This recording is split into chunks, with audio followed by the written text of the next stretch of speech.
It started around the time I was 14. Back then, I believed it was my mother checking up on me at night. She had always been an anxious person, worried about everything and nothing, so I didn't think too much of it. Usually, I would be too sleepy to even notice much. I would just hear the sound of soft footsteps or the creaking of the door. It never lasted long, and most of the time I would be back asleep moments later.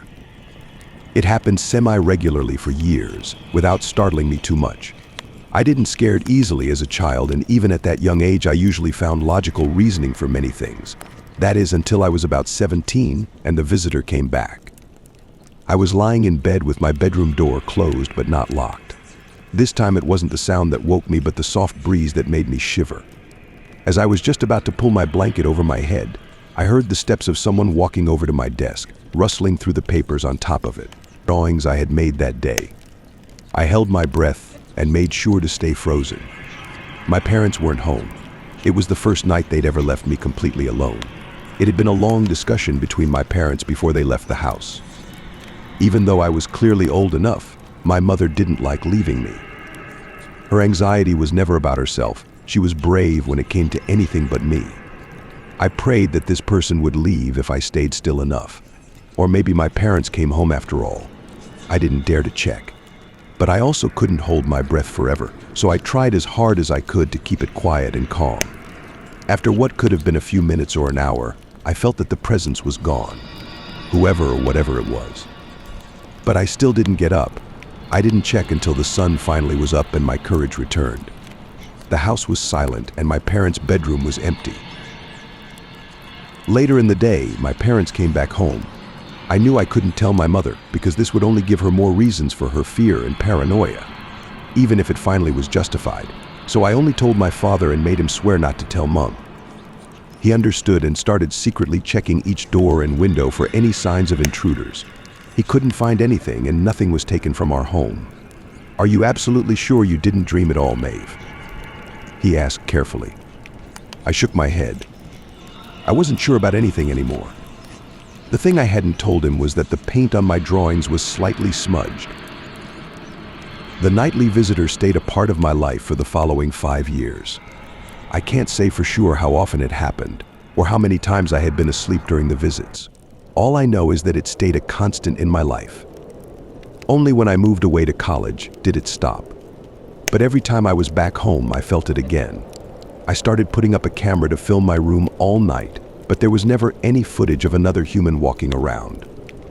It simply wasn't possible, and I started wondering if it might be all in my mind after all. Something I was too afraid to open up about to anyone. A few months ago, I graduated from college with a degree in graphic design and moved back with my parents. They didn't question at first why I didn't want to live completely on my own, why I decided to get a job at the local newspaper in our boring small town. I only told them that I wanted to do some simple work for a year to get some experience before I started looking for something real.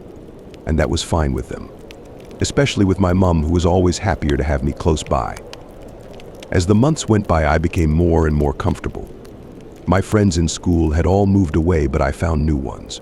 One of them was Jess, who worked at the same newspaper as a writer. She had been a year above me in high school. We didn't have much contact back then, but now connected over being one of the few young people still around. She introduced me to Corey, who lived on her street. Corey was in my year at school, but we weren't in the same circles back then. I started spending most of my time with them and stopped researching jobs out of town. I found a steady routine until the incident happened that would shake our entire town to its core. I was just coming back from the cinema one evening with Jess when Corey called us to tell us some horrifying news. Something terrible had happened in the quiet of our small town last night. The body of a young man had been found in front of the grocery store. And the most gruesome part was that his heart had been ripped out. Corey also told us that something similar had happened 30 years ago in this same town. Back then, 3 people had died and all their hearts had been ripped out. The town instated a nightly lockdown right away. "I loved having you around here with us. But it's time for you to leave, sweetheart. It's time for all of us to leave. Geez, there is a murderer in this town. In movies, all the dumb people always stay around, thinking it won't happen to them. Let's just get the hell out of here. Take a vacation." Or my mother simply shook her head. Corey said this happened 30 years ago. That's when you were around my age, Mom. So you knew about it and never even told me? He said it didn't stop with one person. We should get away, I shouted. I don't like your new friends. They are bad company, she changed the subject. Mom, I demanded. My mother gave me a sad smile. Before I could say anything else, my father appeared behind us and put a hand on my shoulder. I felt it tremble, and he seemed out of breath, as if he had run home. Maeve, go up to your room, my mother said in a dry tone. Just because I live here, you can't treat me like a child. Tell me what's going on. Maeve, my father, added in a strict tone that I hadn't heard from him in a long time. Go to your room. My parents wouldn't talk to me about the topic for the rest of the evening, but gave me a set of rules if I wanted to stay with them. Don't go outside after curfew. Keep your window locked at all times. Always tell us exactly where you're going, but try to stay inside as much as possible. All of that was easy enough as I didn't plan to get myself in danger, and I countered by giving them the same rules. We all agreed and had a quiet dinner. At the end, as I got ready to bring my plate to the kitchen, I only asked one more question. Was the body identified? My father nodded. Rick Matthews. Rick Matthews. I knew Rick. We weren't friends or anything, but we used to go to school together. He'd moved away after school, so he must have been in town visiting his parents or something. It made me feel sick to think about it. He was my age, and someone decided to take his young life in such a gruesome way. I also vaguely remembered that he was friends with Corey. I wasn't sure if they'd stayed in touch, but they used to sit together during lunch. I decided to give Corey a call, but he didn't pick up, so I tried Jess instead, but she wouldn't pick up either. That night I spent hours just staring at the ceiling, going through everything that had happened that day. My eyes were still open when the door to my room opened. I shifted my gaze over. My eyes were already adjusted to the dark, but I didn't see anyone. My body froze when I heard the footsteps. They came closer and stopped right next to my bed. And then I could swear I felt a damp hand on my cheek. This time I screamed. My mother immediately appeared at my door, with my dad right behind her. She turned on the light and basically jumped towards me, wrapping herself around me. Her breathing was just as fast as mine. What happened? My entire body was trembling. I couldn't get a word out. My dad ran to the window, which was locked. He kept looking outside and then checked every corner of my room. I think it was just a nightmare, my mother whispered, but her heartbeat didn't slow down. Why don't you make her some tea or hot milk? My father let out a deep sigh and left the room. Only then did my mother loosen her grip on me. She cupped my cheeks with her hand and kissed my forehead. It's all okay. Everything is fine, she whispered, but as she pulled her hands away, I noticed the blood on one of them. She wordlessly grabbed a t-shirt I had lying on the ground to clean my check, and then her hand. What is going on? I whispered with a trembling voice. You're protected. That's all that matters. I was too shocked to ask any more questions. For years, the visitor had come to me at night, but this was the first time I had a real sign of them being there. And with the murder happening, it was all too much for my mind. And I couldn't get around the feeling that my mother was hiding something. My mother, who was always afraid, always on edge, didn't say a word about the blood on my cheek. But she'd stayed with me all night, lying next to me and gently stroking my hair until I fell back asleep. I didn't get a chance to confront her about it the next morning before the horrible news reached us. Another young person had been found with a missing heart. The news of where they had been found or when didn't even reach my brain. All I heard was the name before my vision blurred. Jess, I'm so sorry, honey. I know you got very close over the past months, my father quietly spoke, but his voice sounded far away. This wasn't possible. Jess was dead. Jess had been murdered. I didn't leave my bed for the rest of the day, or the next. If the visitor came again that night, I didn't notice. At least there wasn't any more news of a murder the next day. I had planned to spend another day in bed when there was suddenly a knock on my door. Hey, I heard Corey say. He had heavy bags under his eyes and his voice was hoarse. Hey, I said back, and we watched each other for a long moment. We hadn't spoken since the news about Jess. Tears started forming in my eyes, and he came over to hug me. We both sat there for a moment, silent. There were no words that could make any of this better. So he said after a while, "You don't have to come along for this." Jess' funeral, he closed his eyes for a moment, is in a few days, but I wanted to do something before that for her. Something personal. I wiped away my tears and sat up straighter. There's this spot by the lake where we would go and have campfires.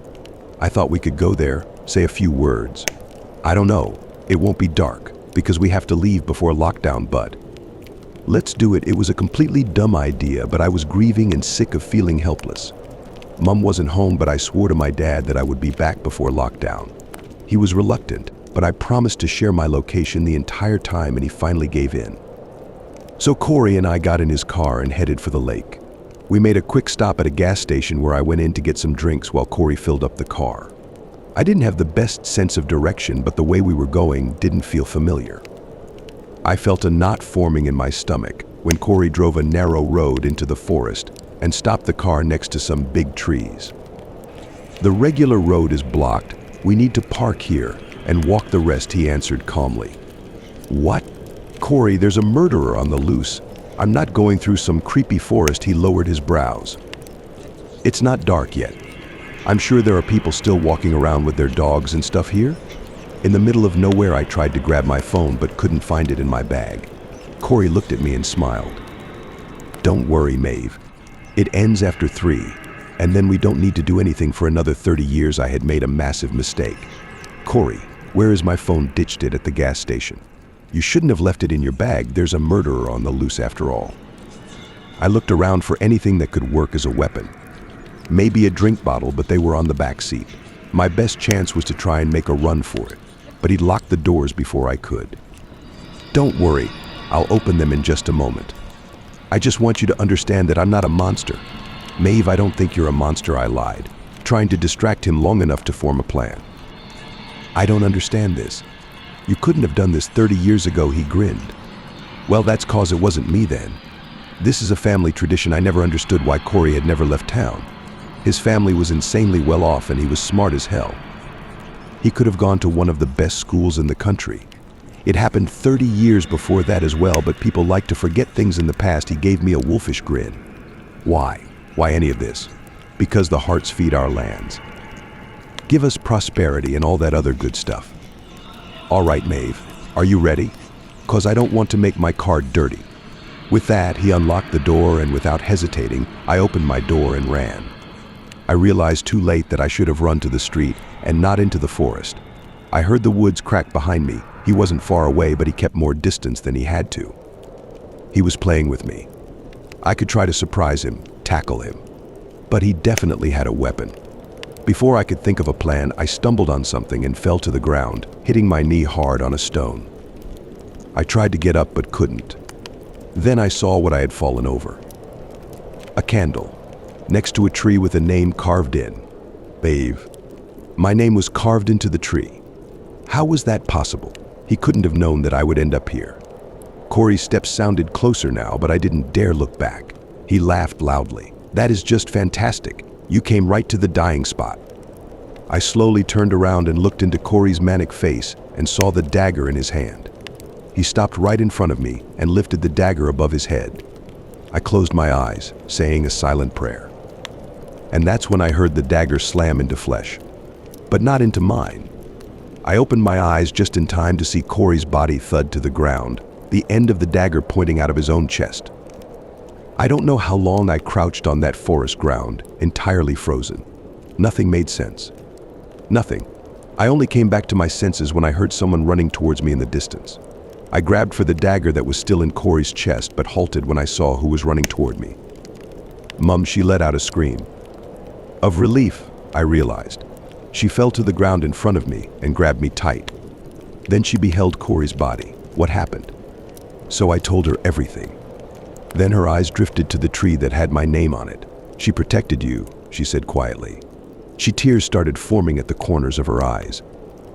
We immediately called the police after your location was disconnected. But then I had a feeling I had to come here. I think she was leading me here, who I whispered. My sister. But one day she disappeared. It was when I was pregnant with you, a few weeks before you were born. She was there one last time. It felt final. Why did you never tell me about this? I thought she left that day, that her energy was spent up, and I didn't want to scare you. I only realized that she was still here on the night that I saw the blood on your face. She wasn't watching me anymore, but she was protecting the most important thing to me. She gave me a sad smile. It sounded impossible, but I had felt that presence. She had touched my cheek, and she had stabbed Corey. I hated saying these next words, but I had to ask. Why do you think she didn't stop the other murders from happening? I don't know. Maybe she couldn't.